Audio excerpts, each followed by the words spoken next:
व्याकरण शीघ्र बोध व्याकरण श्लोक बोलो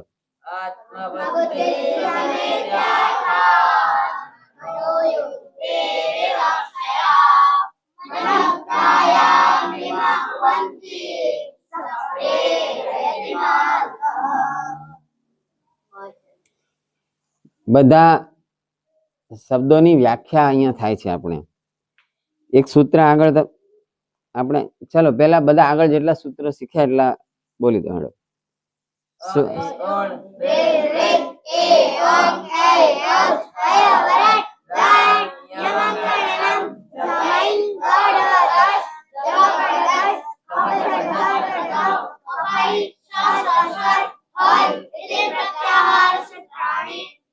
સરસ સ્વર કોને કહેવાય સ્વરની વ્યાખ્યા બોલો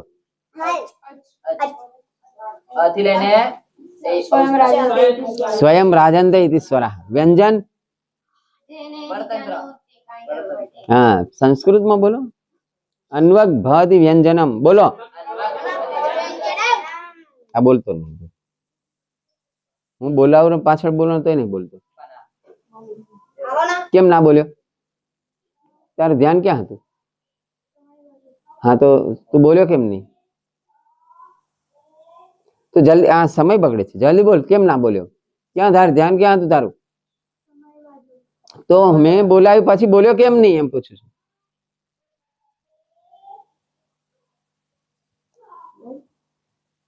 उत्तर आप मौन मौन वर्जित छे मौन नहीं रहવાનું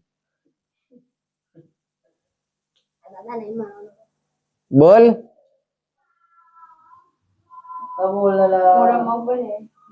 उभो था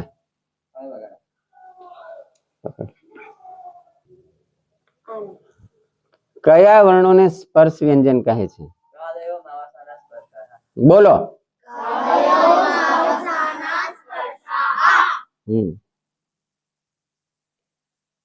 अंतस्थ कोने कहे छे यणोन्तस्थाः उष्म उष्म कोने कहे छे एम पूछું છું शल उष्मणाः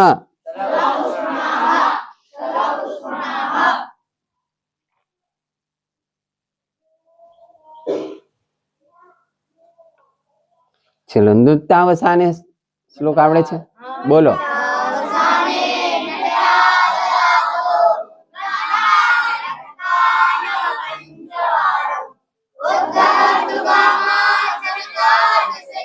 नहीं आवड़तुं કેટલા જણને નહીં આવડતું હાથ ઊંચો કરો તમે નતા શીખ્યા પહેલા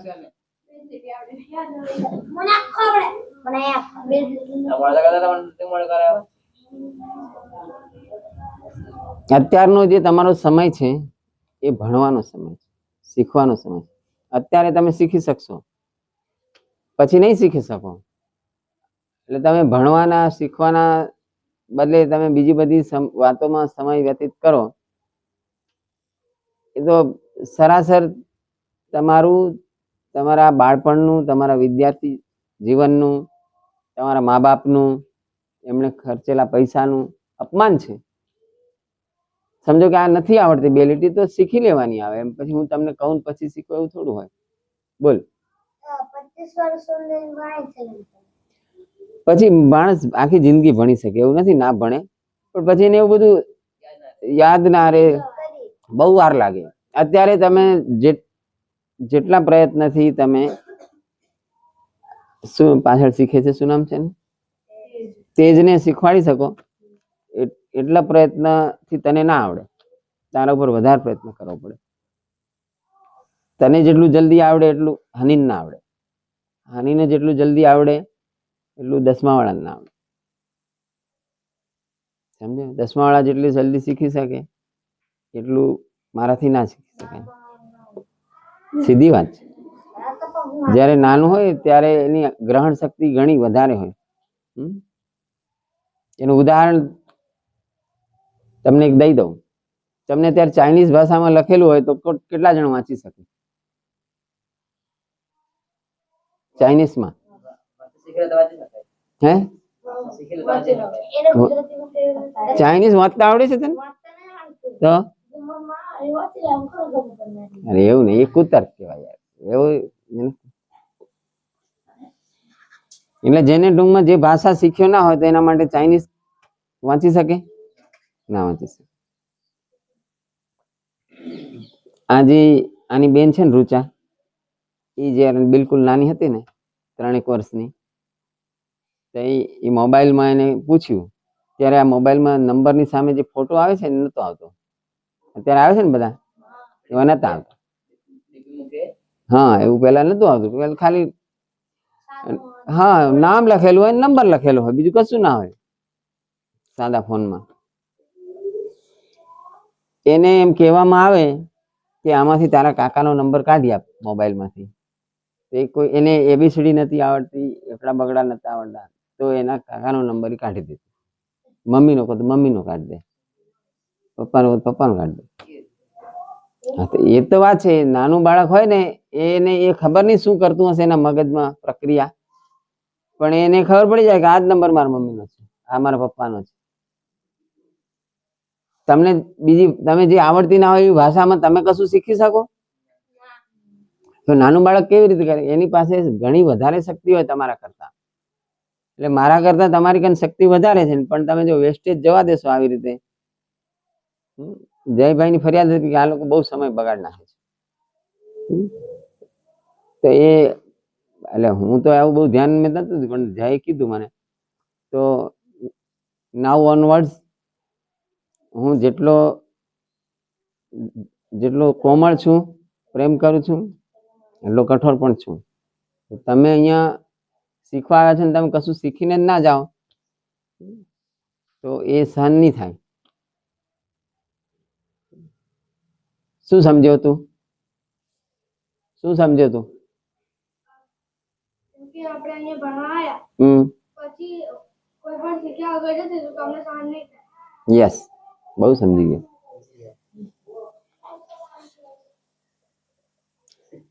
જેને આ નૃત્યાવસાની વાળો શ્લોક ના આવડતો એને આજે સાંજે કમ્પ્લીટ કરી અને સંભળાઈ દેવાનો પોતાના મા બાપને, ગમે ને.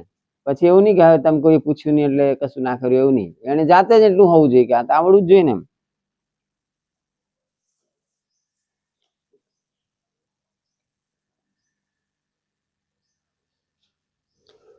પ્રત્યાહાર કોને કહેવાય? આદિરંત્યેન સહેતા. આ સૂત્ર આવે છે? કયા પાદમાં છે? પહેલામાં જ છે. પહેલો અધ્યાય, પહેલો પાદ, 71મું સૂત્ર છે.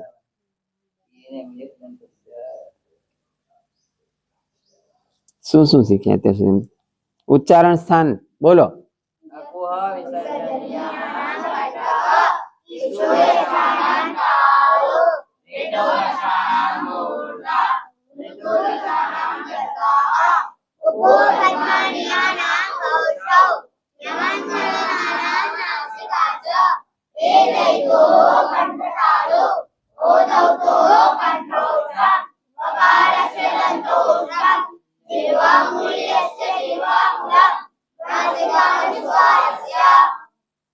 વર્ણ, કોઈ પણ વર્ણ આપણા મોઢામાંથી અક્ષર નીકળે, શબ્દ, એ બે રીતે નીકળે.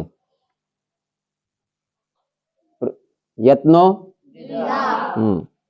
કયા કયા? બાહ્ય પ્રયત્ન કયા કયા?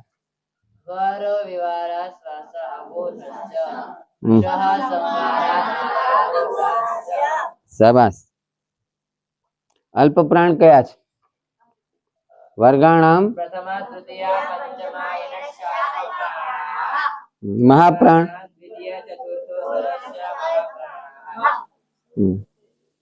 વર્ગાણામ દ્વિતીય ચતુર્થો ચ મહાપ્રાણ. અભ્યંતર પ્રયત્ન કેટલા પ્રકારના છે?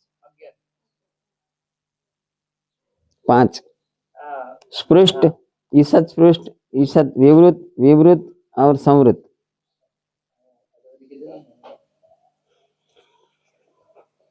જે વર્ણો છે એ એક જ વર્ણના ક્યારે કહેવાય? તુલ્યાસ્ય પ્રયત્નમ સવર્ણમ. એનું ઉચ્ચારણ સ્થાન એક જ હોય, બરાબર, અને પ્રયત્ન એક હોય, તો એ એક જ જાતનો એ સવર્ણ કહેવાય, એક જ જ્ઞાતિનો. એ એકબીજામાં જલ્દી ભળી જાય. દાખલા ક ખ ગ ઘ ંગ, એમનું ઉચ્ચારણ સ્થાન બોલો, એ બધા એક જ જગ્યાથી નીકળે છે, ઉચ્ચારણ સ્થાન એક છે, બરાબર. એટલે એ આપસમાં સવર્ણ કહેવાય, એક જ કુટુંબના છે ને, બરાબર.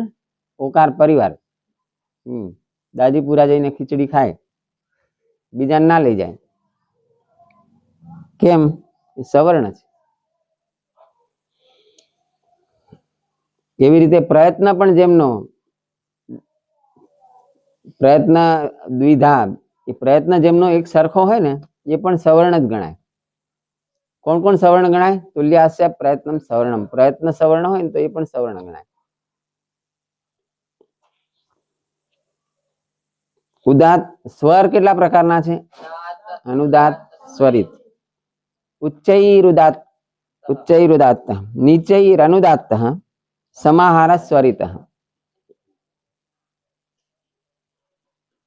અનુનાસિક જે છે એનું ઉચ્ચારણ સ્થાન કયું છે?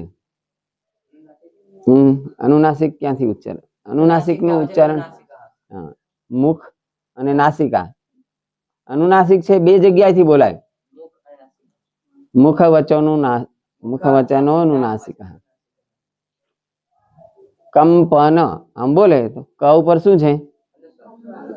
ગુજરાતી ભાષામાં, પેલામાં નથી, સંસ્કૃતમાં નથી. તો અનુસ્વાર જે છે તે બંને જગ્યાથી ઉચ્ચારણ થાય. દાખલા તરીકે ગુજરાતીમાં આપણે એમ કહીએ કે હું, તો હું ની ઉપર શું છે? હા, એના ઉપર અનુસ્વાર કેમ મૂકવામાં આવે છે? હા, કારણ કે એનું ઉચ્ચારણ નાકમાંથી થાય છે. એટલે આ બધાની જે લખીને આપે છે એમાં અનુસ્વાર ના મૂકવાનો હોય ત્યાં મૂકે, મૂકવાનો હોય ત્યાં ના મૂકે. બહુ લખે, બહુ, બહુ એટલે હિન્દી વાળી બહુ નહીં, આમ હા ઘણું ગુજરાતીમાં. એના ઉપર શું કરી છે? હા, એમાં જે હું છે એ નાકમાંથી નીકળે છે, નાકમાં નથી નીકળતો, તો એ કોણ મૂકીને આવે છે? આંગળી ઊંચી કરો, એના પર અનુસ્વાર મૂકી દે. ત્યાં અનુસ્વાર ના આવે ભાઈ, એ નાકમાંથી નીકળતો નથી, ક્યાંથી આવે અનુસ્વાર? અને હું, અહમ, આઈ,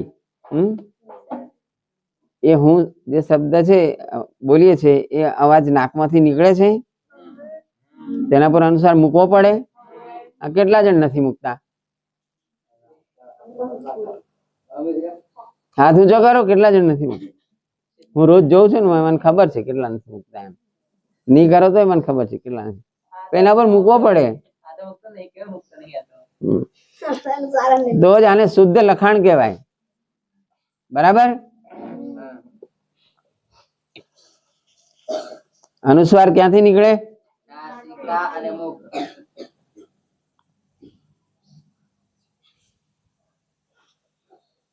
પછી આગળ લઘુ.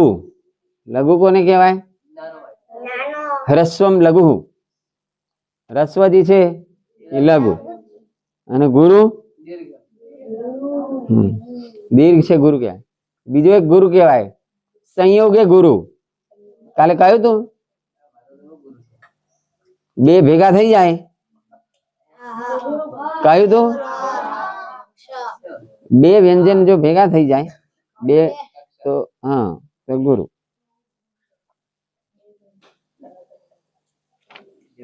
આજે બે વાત લેવાની છે, આદિ અને અંત. આદિ કોને કહેવાય? યસ્માત પરમ અસ્તિ પૂર્વ નાસ્તિ સ આદિ. યસ્માત પરમ અસ્તિ, જેના પછી હોય, પરમ નાસ્તિ, એના પહેલા કઈ ના હોય. સમજ્યા? એને શું કહેવાય? આદિ. હવે અંત, અંત કોને કહેવાય?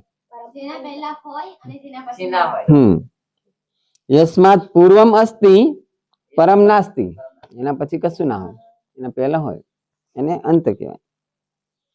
આવી બધી વ્યાખ્યાઓ કરવી પડે. વ્યાકરણ શીખવું હોય ને એમાં લખેલું હોય કે આદિ, પણ આદિ એટલે શું એ તો ખબર હોવી જોઈએ ને. એટલે એની પાછી વ્યાખ્યા લખેલી હોય કે આવું આવું હોય એને આદિ કહેવાય, આવું હોય એને અંત કહેવાય. આદિ અંત્યેન સહેતા આવું સૂત્ર હોય, પણ આદિ શું એ ખબર હોવી જોઈએ ને, એટલે એની વ્યાખ્યા કરેલી હોય. ઇતિ